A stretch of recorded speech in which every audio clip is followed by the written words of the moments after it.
Hello friend, তো তোমরা সবাই কেমন আছো? আশা করছি ভালো আছো। আর আমিও অনেক ভালো আছি। তো দেখো, আজকে আমি রান্না করছি ডিমের ঝোল। আর এদিকে আমি রান্না বসিয়ে দিয়েছি, এদিকে ভাতটাও বসিয়ে দিয়েছি, আর করেছিলাম বাঁধাকপি। তো আজকে আমাদের এখানে না সকাল থেকে বৃষ্টি হচ্ছে, এখন অবশ্য রোদ উঠে গেছে। তো আমি তার জন্য তোমাদের দাদাভাই ঘরে থাকতে থাকতে যতটুকু হয় আমি ততটুকু রান্না করে নিই, কেন কি তোমাদের দাদাভাই গেলে আমি মনাকে নিয়ে একদম পারি না। তো দেখো, এদিকে বাবু ঘুমাচ্ছিল, ঘুম থেকে উঠে পড়েছে। স্নান টান করিয়ে ওকে ঘুম পাড়িয়ে দিয়েছিলাম, বাস আধা ঘন্টা ঘুমিয়ে ওর ঘুম হয়ে গেছে। এখন ঘুম থেকে উঠে গেছেন বাবু। উঠে এবার আমাকে না দেখতে পেয়ে কান্না করতে লাগছিল। তো আমি তাড়াতাড়ি করে আসলাম, এসে ওকে নিলাম। দেখো, কান্না করছিল দেখে আমি ওকে একটু বাইরে নিয়ে গেছিলাম, আমাদের ঘরের সামনেই। আমাদের বাড়ির সামনেই রাস্তা, তো মেন রোড আমাদের বাড়ির সামনে। তো এখানে আমাদের দরজা থেকে বাইরে বেরোলেই গাড়ি ঘোড়া দেখা যায়। তো ওখানে দাঁড়ালে ও ভালো মতো থাকে। তো দেখো, আমার ছেলে হাসছে দেখে আমারও হাসি পাচ্ছে। আর ওকে আমি নিয়ে চলে এসেছি। দেখো, সকাল থেকে বলেছিলাম বৃষ্টি হচ্ছে, আর এখন কেমন রোদ উঠে গেছে। আর এদিকে দেখো, আমাদের একদম রাস্তার সামনে বাড়ি, তো গাড়ি ঘোড়া সবসময় চলতেই থাকে।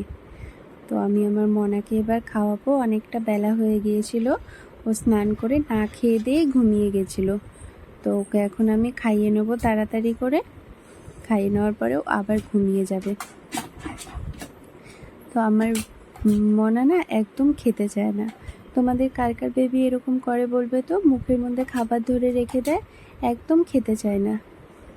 যত বড় হচ্ছে তত ওর বদমাইশিটা বাড়ছে। ছোটোবেলায় ভালো ছিল, ছোটোবেলায় খুব সুন্দর তাড়াতাড়ি করে খেয়ে নিত, কিন্তু এখন একদম খেতে চায় না ও। তো দেখো, আমি ওর খাবারটা রেডি করে নিয়েছি, এখন আমি ওকে খাওয়াবো। আর দেখো, এদিকে শুয়েছিল ও, ওকে নিলাম কোলে। এখন কতটা বদমাইশি করবে দেখো, একদম খেতে চায় না, মুখের মধ্যে ধরে নিয়ে বসে থাকে, খুব দুষ্টু হয়েছে।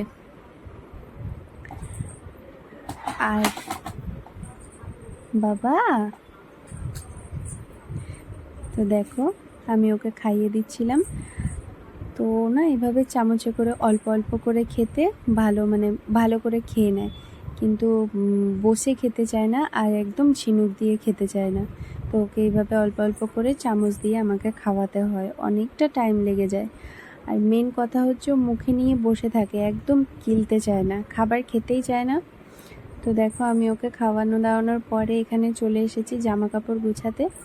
কি করব বলো, ক্যামেরা ধরে দেওয়ার কেউ নেই, নিজে নিজেই ক্যামেরা করতে হয়। তো দেখো, একটু তোমরা ম্যানেজ করে নিও। জামা কাপড়গুলো কখন থেকে এখানে পড়েছিল, একদম গুছানোই হয়নি। তো আমি ভাবলাম আজকে এই টাইমটায় গুছিয়ে নিই, তোমাদের সাথে গল্প করতে করতে কাজও হয়ে যাবে, গল্পও হয়ে যাবে। তো দেখো, আমি এদিকে জামা কাপড়গুলো গুছাতে লাগছিলাম, আর ওদিকে মনা খেলা করছিল। তো ঘর অগোছালো থাকলে না একদম ভালো লাগে না, বলো? একটু ঘরটা গোছানো গাছানো হবে, তবেই সে না ভালো লাগবে। তো আমি এদিকে জামা কাপড়গুলো সব গুছিয়ে নিচ্ছিলাম, আলমারিতে ঢুকিয়ে রেখে দেবো এবার। আর দুটো ধোয়া জামা কাপড় ছিল, ওগুলো আমি বাইরে রেখে এসেছি। এখন আমি সব গুছিয়ে গেছিয়ে নেব। তারপরে দেখো, এদিকে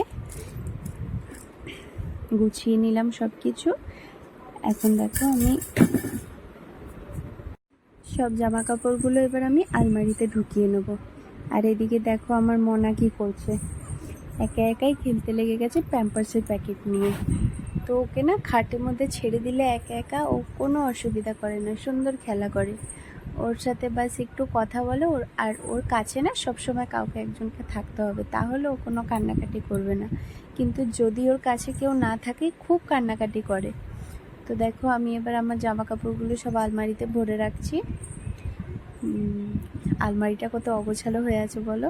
তো এগুলো জানো না, কিচ্ছু গোছানো হয়নি, আমি বাচ্চা নিয়ে না একদম পারি না। তো এবার তোমাদের দাদাভাই আসলে আর টাইম থাকে না, তো ঠিক করেছি একদিন দুজনা মিলে আলমারিটা গোছাবো। আলমারি অগোছালো থাকলে না একদম ভালো লাগে না। আর দেখো আমি তাড়াতাড়ি করে জামা কাপড়গুলো গুছিয়ে নিচ্ছি, ওদিকে মনা খাটের মধ্যে খেলা করছে, তো আমি একবার ওকে দেখছি আর আলমারিটা গুছাচ্ছি।